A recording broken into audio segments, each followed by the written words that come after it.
मस्जिद अक्सा के सहन में अचानक क्या निकल आया कि यहूदियों की दौड़े लग गईं। इस्राएली मीडिया ये वीडियो डिलीट करवा रहा है, जल्दी से देख लीजिए। अस्सलाम वालेकुम नाज़रीन, मस्जिद अक्सा में बढ़ती हुई ज्यादती की वजह सामने आ गई। आखिर मस्जिद अक्सा के सहन ने बरसों पुराना दफन राज उगल दिया।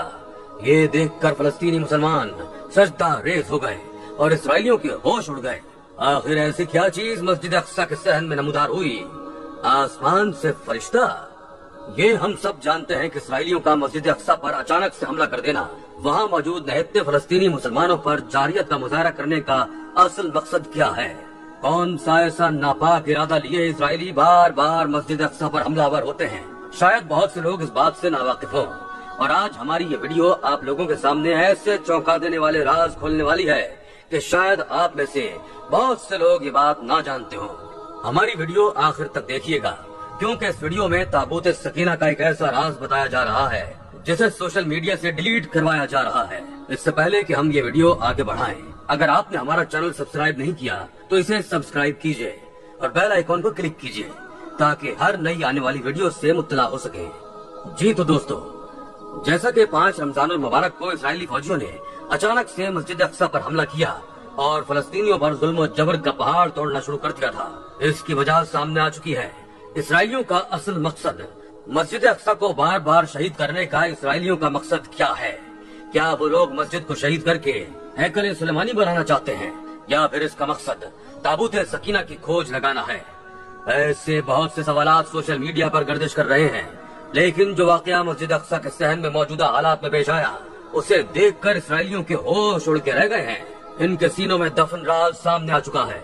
इसराइलियों ने फलस्तीनी मुसलमानों को मस्जिद अक्सा से बाहर निकालना शुरू कर दिया और मस्जिद अक्सा को खाली करने लगे।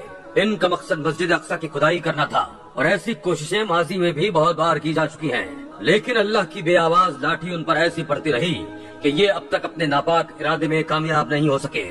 इसी सिलसिले में जब इसराइलियों ने काफी मुसलमान फलस्तीनियों को मस्जिद से बाहर निकाल दिया, कुछ फलस्तीनी वहाँ से बाहर नहीं निकले।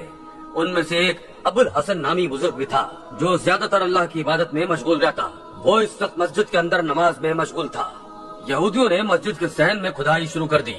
इन इसराइलियों की असल तलाश ताबूत सकीना है, जिसे वो तलाश करना चाहते हैं। ताबूत सकीना क्या है और इस ताबूत में ऐसा क्या है जिसे यहूदी हासिल करना चाहते हैं? और आया क्या वाकई ही ताबूत सकीना मस्जिद अक्सा के अहाते में दफन है? और क्या खुदाई के दौरान इसराइली इस ताबूत तक पहुंच गए हैं? दोस्तों, कुछ फलस्तीनी अभी भी मस्जिद अक्सा में मौजूद थे। इसराइली फौजियों ने जब एक गहरा गड्ढा खोदा तो एक ऐसी चीज नमूदार हुई कि सबके होश उड़ गए। अभी इसराइली सुफ्ताद को देखकर संभले ही नहीं थे कि आसमान पर यकदम अंधेरा सा छा गया और ऐसी आंधी चलनी शुरू हुई कि मस्जिद अक्सा के सहन में मिट्टी का तूफान सा आने लगा। एक जोरदार धमाके की आवाज आई और इस गड्ढे से एक जहरीला सांप निकल आया। इसे देखकर इसराइली फौजी पीछे हट गए। इस गड्ढे में एक नहीं बल्कि बेशुमार सांप थे और उसके नीचे लकड़ी का एक बक्सा सा दिखाई देने लगा। ये देखकर कई इसराइलियों की आंखें लालच और खुशी से चमक उठी। उन्हें लगा कि वही ताबूत सकीना है। उन्होंने अपनी पिस्तौलों से इन सांपों को मारना शुरू कर दिया। ऐन इसी वक्त मिट्टी का तूफान उठा कि एक अफरा तफरी सी फैल गई। इसी दौरान आसमान पर एक सफेद घोड़ा दिखाई दिया जो इस गड्ढे की जानिब तेजी से बढ़ा और आसमान पर बिजली जोर से चमकी कि सबके दिल दहल गए। आधे घंटे बाद ये तूफान थम चुका था।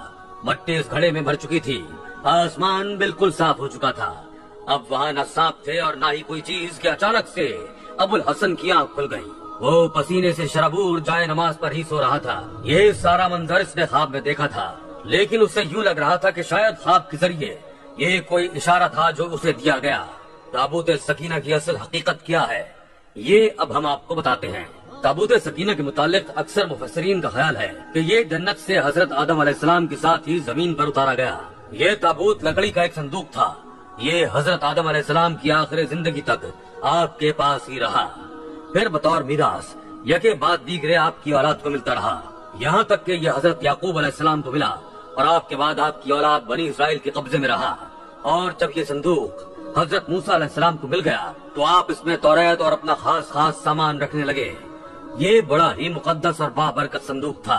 बनी इसराइल जब कुफार से जिहाद करते थे और कुफार के लश्करों की कसरत और उनकी शौकत देखकर सहम जाते اور ان کے سینوں میں دل دھڑکنے لگتے تو وہ اس صندوق کو اپنے آگے رکھ لیتے تھے، تو اس صندوق سے ایسی رحمتوں اور برکتوں کا ظہور ہوتا کہ مجاہدین کے دلوں میں سکون و اطمینان کا سامان پیدا ہو جاتا، اور مجاہدین کے سینوں میں لرزتے ہوئے دل پتھر کی طرح چٹانوں سے زیادہ مضبوط ہو جاتے، اور جس قدر صندوق آگے بڑھتا تھا آسمان سے نصر من اللہ و فتح قریب کی بشارت عظمیٰ نازل ہوا کرتی اور فتح مبین حاصل ہو جایا کرتی۔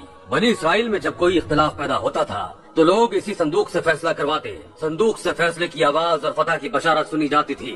بنی اسرائیل اس صندوق کو اپنے آگے رکھ کر اور اس کو وسیلہ بنا کر دعائیں مانگتے تھے تو ان کی دعائیں مقبول ہوتی اور بلاؤں کی مصیبتیں اور وباؤں کی آفتیں ٹل جایا کرتی تھیں۔ الغرض یہ صندوق بنی اسرائیل کے لیے تابوت سکینہ، برکت اور رحمت کا خزینہ اور نصرت خداوندی کے نزول کا نہایت مقدس اور بہترین ذریعہ تھا۔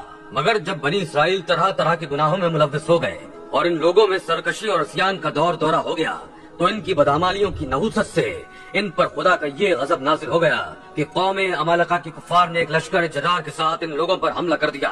ان کافروں نے بنی اسرائیل کا قتل عام کر کے ان کی بستیوں کو تاراج کر ڈالا، عمارتوں کو توڑ پھوڑ کر سارے شہر کو تہس نہس کر ڈالا، اور اسی متبرک صندوق کو بھی اٹھا کر لے گئے اور اس مقدس تبرک کو نجاستوں کے کوڑے خانے میں پھینک دیا۔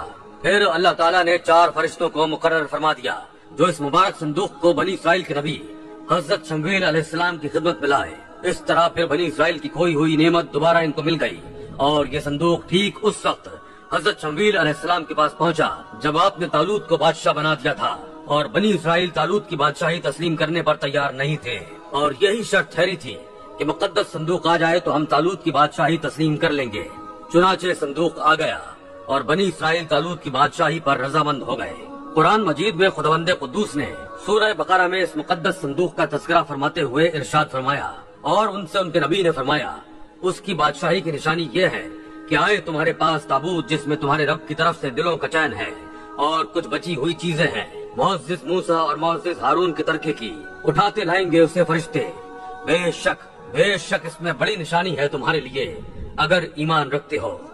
سورہ بقرہ آیت نمبر 248۔ اس مقدس صندوق میں حضرت موسیٰ علیہ السلام کا عصا اور ان کی مقدس جوتیاں، اور حضرت ہارون علیہ السلام کا امامہ، حضرت سلیمان علیہ السلام کی انگوٹھی، توریت کی تختیوں کے چند ٹکڑے، کچھ من و سلوا، اس کے علاوہ انبیاء کرام علیہ السلام کی صورتوں کے حلیے وغیرہ سب سامان تھے۔ حضرت داؤد علیہ السلام کے زمانے تک اس تابوت کو رکھنے کے لیے کوئی خاص انتظام نہیں تھا، اور اس کے لیے پڑاؤ کی جگہ پر ایک الگ خیمہ لگا دیا جاتا تھا۔ حضرت داؤد علیہ السلام نے اللہ کے حکم سے اللہ کا گھر بنانا شروع کیا جو عین اس مقام پر ہے جہاں آج مسجد اقصیٰ موجود ہے، لیکن یہ عالیشان گھر آپ کے بیٹے حضرت سلیمان علیہ السلام کے عہد میں مکمل ہوا، اور اس کو یہودی ہیکل سلیمانی کے نام سے پکارتے ہیں۔ اس گھر کی تعمیر کے بعد تابوت سکینہ کو یہاں پورے احترام کے ساتھ رکھ دیا گیا، اور اس طرح یہ مقام یہودیوں کا مقدس ترین مقام بن گیا۔ بعد کے زمانے میں ہونے والی جنگوں نے اس ہیکل کو بہت نقصان پہنچایا، لیکن بابل کے بادشاہ بخت نصر نے اس کو مکمل طور پر تباہ کر دیا اور آگ لگا دی۔ وہ یہاں سے مال غنیمت کے ساتھ ساتھ تابوت سکینہ بھی لے گیا تھا۔ اس تباہی کے نتیجے میں آج اصل ہیکل کی کوئی چیز باقی نہیں ہے۔ تابوت سکینہ کہاں ہے؟ ان تمام تباہیوں کے نتیجے میں تابوت سکینہ کہیں غائب ہو گیا اور اس کا کوئی نشان نہیں ملا۔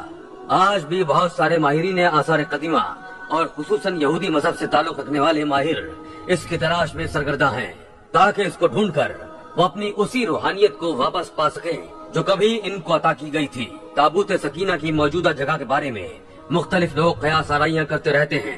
اس پر انگریز، عیسائیوں اور یہودیوں نے بڑی ریسرچ کی ہے، لیکن حتمی طور پر سارے ایک نقطے پر متفق نہیں ہو سکے۔ وہاں بیت المقدس میں کھدائی کرتے رہتے ہیں۔ یہ وہی محل ہے جس کو حضرت سلیمان علیہ السلام نے جنات کی مدد سے بنایا تھا۔ اس کی بنیادوں کو آج بھی ڈھونڈنے کی کوشش کی جا رہی ہے، جس کو ہیکل سلیمانی بھی کہتے ہیں، لیکن ہر بار ہی اسرائیلیوں کو منہ کی کھانی پڑتی ہے۔ اللہ مسجد اقصیٰ اور بیت المقدس کو اسرائیلی اور یہودیوں کے ناپاک ارادوں سے محفوظ رکھے۔